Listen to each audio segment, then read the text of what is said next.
Well, build my gallows and build them high. Makes a long time climbing before I die. I want the chance. Hello, everybody. Welcome to Longbangers in association with Leeds Spirits. I'm Mike. Hello, I'm Colin. Hello, I'm back in Scotland. I thought you were going to go back once again with the Renegade Master there, John, for some reason. Just when you started there, and they were kind of disappointed ever. I'd love to, but I can never master the second line. What is the second line? Why did you say that? What did you say? I never caught what you said. Is it not like beatbox damager? Is it? Oh, maybe it is. I never been. It's one of these lines. Power to the people. Power to the people. Aye. One of these lines I've never been able to actually make it. I might be totally wrong. That's what it seems like to me, right? Misheard lyrics. Aye. Right, what we're doing, we're preview show, second one that was done. We are looking ahead to Hibs versus Motherwell tomorrow, Easter Road, 3 o'clock kick-off. Nice to be back at the Holy Ground on a Saturday afternoon, like a proper almost kick-off a unique kick-off time. Almost unique to the season. This is going to be an outlier now, isn't it? Like your 3 o'clock Saturday, rather than being the norm, will be an outlier. We're thinking of new slides. I did say we're trying to cut them up a wee bit. Obviously, I've recognised we're playing Motherwell with a wee bit amber in there. Have you done was like it BT Sport advertising? Like put Hibs in the big letters and then the opposition just obviously it's just an order of importance. Say if I could have made the Motherwell font smaller and still made it visible, I would have done it. Right, I'm hoping I've got the team select there in the day as well, and everybody's got their team up. So Colin, I think you're up first. This looks like yours, Colin. It does look like mine. Excellent. Right, talk us through your team selection for tomorrow. Right, so I went with the well, I was going to say back four, isn't it? Because I've got Cadden back there instead of Miller. So I'm getting a more attacking player in the forward areas. Same goalie, centre half and left back, obviously. Giantis and Kwon in the middle with Karavich on top. So what I've done here is I've changed the formation a more attacking one. I think for last week we had two sort of deeper players. What I'm thinking is we'll have one sitting covering the back four, helping them out, and then have Kwon and Campbell. I see Newell's possibly available, but I don't think they'll chuck him straight in. I think he might be on the bench and he'll come on, and he would come on directly for Campbell in this formation here. And they're playing like 2-8s, up and down, up and down, up and down. Take away that confusion of a 10, because we've had a lot of people commenting that they didn't understand what a 10 is. And, so you go with a 16 instead? I've went with 2-8s, aye. So I think I've clarified that a 10 is just, well, I clarified it to you guys. A 10 is just somebody that isn't good enough to get in the team in their actual position, and you want them in the team. So they're not good enough in midfield to work hard. They're not good enough striker to be up front. They're a wide player that's not got the pace anymore. So you chuck them in the 10. I'm doing away with it, and I'm 2-8s that can get up and down. Decent. And Molotnikov on the right hand side there. No temptation to put you on there? Nah. Just straighten up. Fair enough. I think Molotnikov's shown more this season than Yuan, and if we're going to keep Molotnikov here and not get him out and load and get him games and minutes, this is going to be the type of game he's playing in. Otherwise, there's no point in being here. I think that's fair enough. And Kaharovich as well. Obviously, we've got Dwight Gale that's fit. What do you think, Gale? Is he making your bench? So physically making it like it's already made. Aye, he'll be on the bench. Yeah. Aye. I think, this was partly, so I already had this in my mind, but I was listening. I was at the dog this morning. I was listening to the phone-in for last night, and other John made the point, we've only got two strikers, because with Boy being out, right? So I wouldn't start two for that reason, because we've not got any backup then. And I think he's right. Karavich go and run about for the 60-70 minutes, and then get Gale within the last half hour with the fresh legs. And I think that was a good point, and it helped me seal that team. Are we not counting McCurdy as a third striker? No, I'm not like you. Just asking a question. I think that's a technicality. Okay, I suppose the only question I would have would be over the change of formation. Do you think that's? I think I've changed it much. Nah, I think what I've done is, instead of a 4-2-3-1, it's a 4-1-4-1 or a 4-1-2-3. 4-1-2-2. I think I've just changed the Well, but the two, it's kind of three up front almost, but with the two white guys, that kind of thing. So what I'm meaning is I've really just changed the three in the middle for a two and a one to a 1 and a 2. Okay. That's how I'm seeing it. I can get on board with that. What do you think, John? It's I can see where he's going with it. I can see where Colin's going with it, and I can see. I've seen it to David. David normally picks 10, 11, the team I pick. So I think this week I might go for all of it. It's funny, when I was picking my own team, I was having a look in it and trying to remember: am I picking the team that I would want to see start, or am I picking the team that I think David Bates should start? And I went with the former. Aye. It's good. I think it's good to be the team. I'm not trying to predict what David Gray's doing. He just copies me in nature. But what I do is I pick the team I want to start, and that's what I think.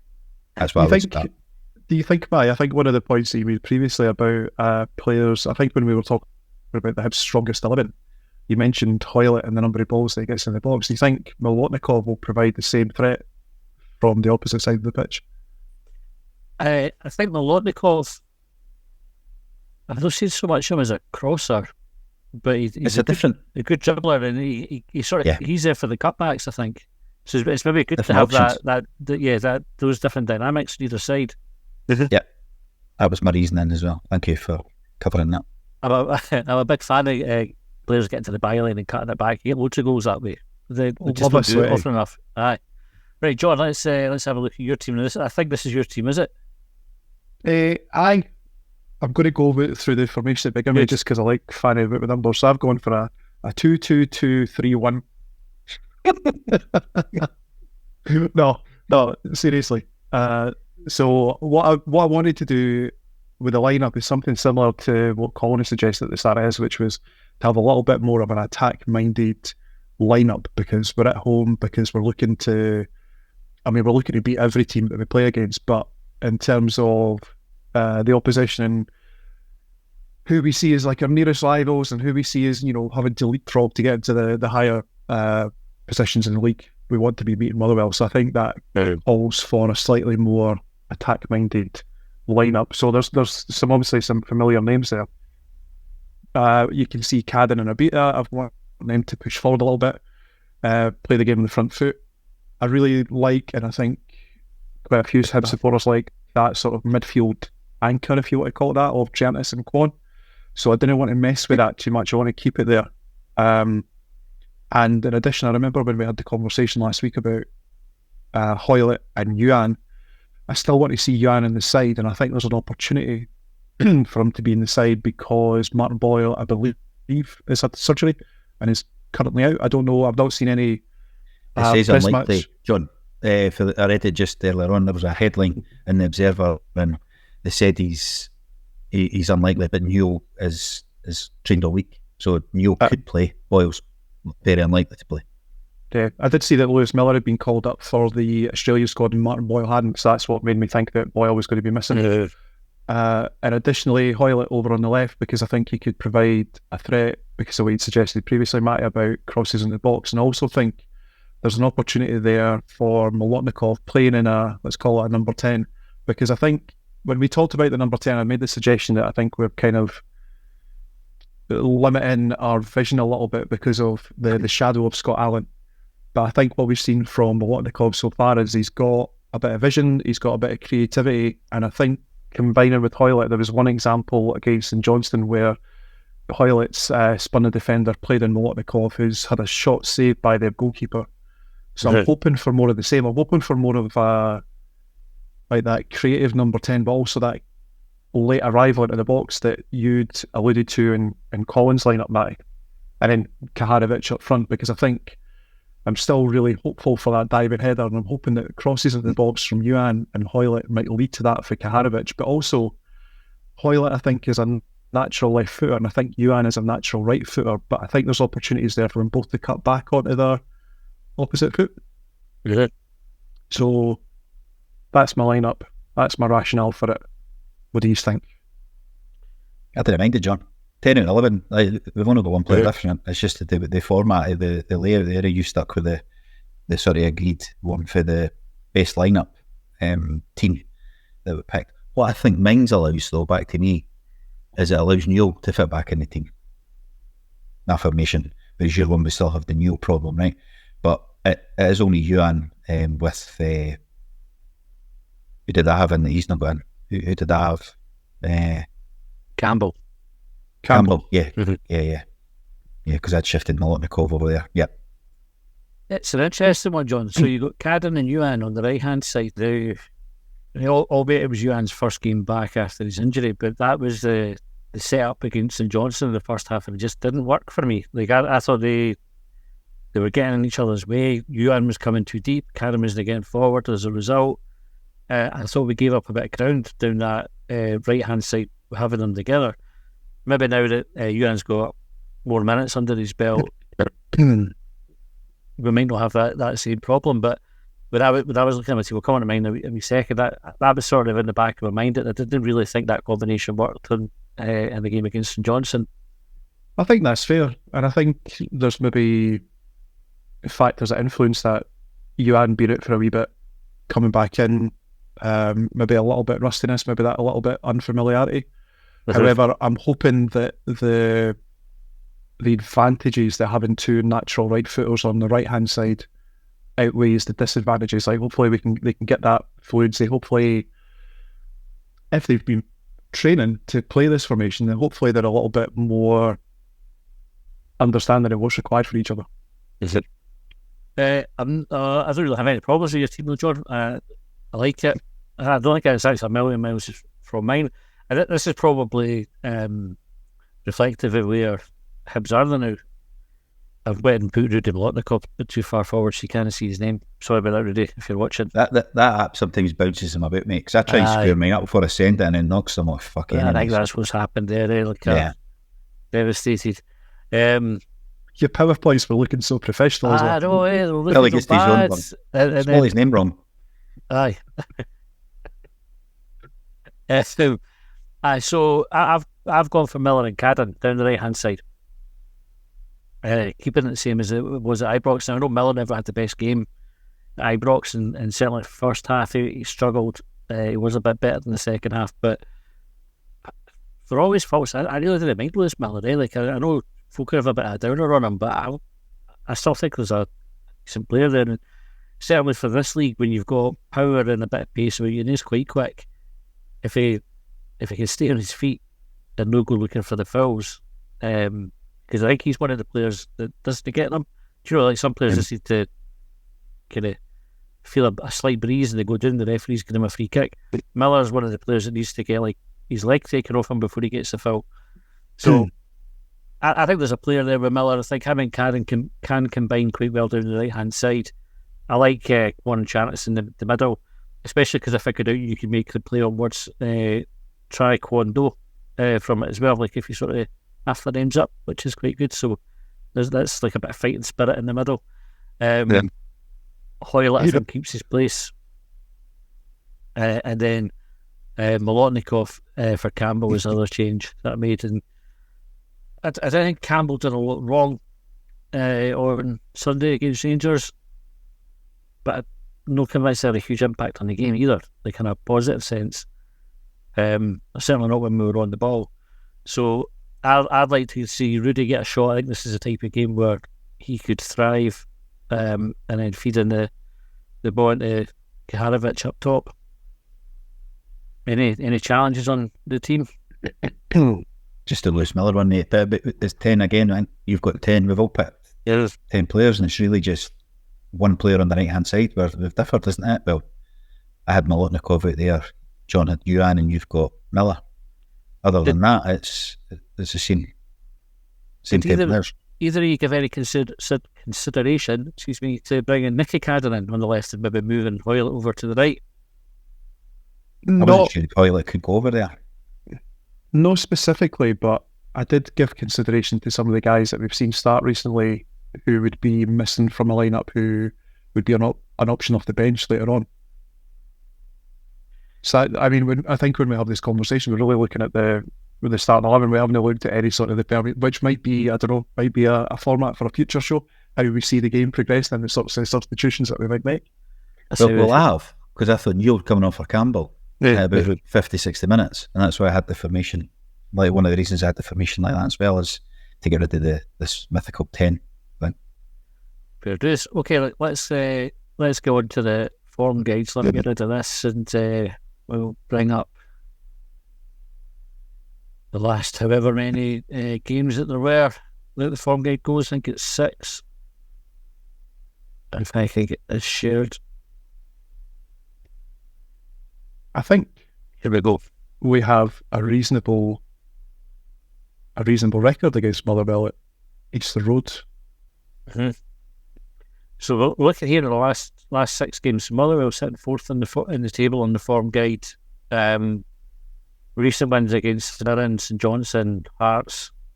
They lost to Rangers and they drew with Ross County. They lost to Aberdeen as well, but I actually think that result was a bit misleading because they actually battered Aberdeen in that match. So I think that's probably one of these games that they would have come away from it feeling similar to how we felt coming away from Ibrox, and that they thought it was maybe a wee bit of an injustice that they never took anything from it. But they're in pretty good form. Does that worry you at all, Colin?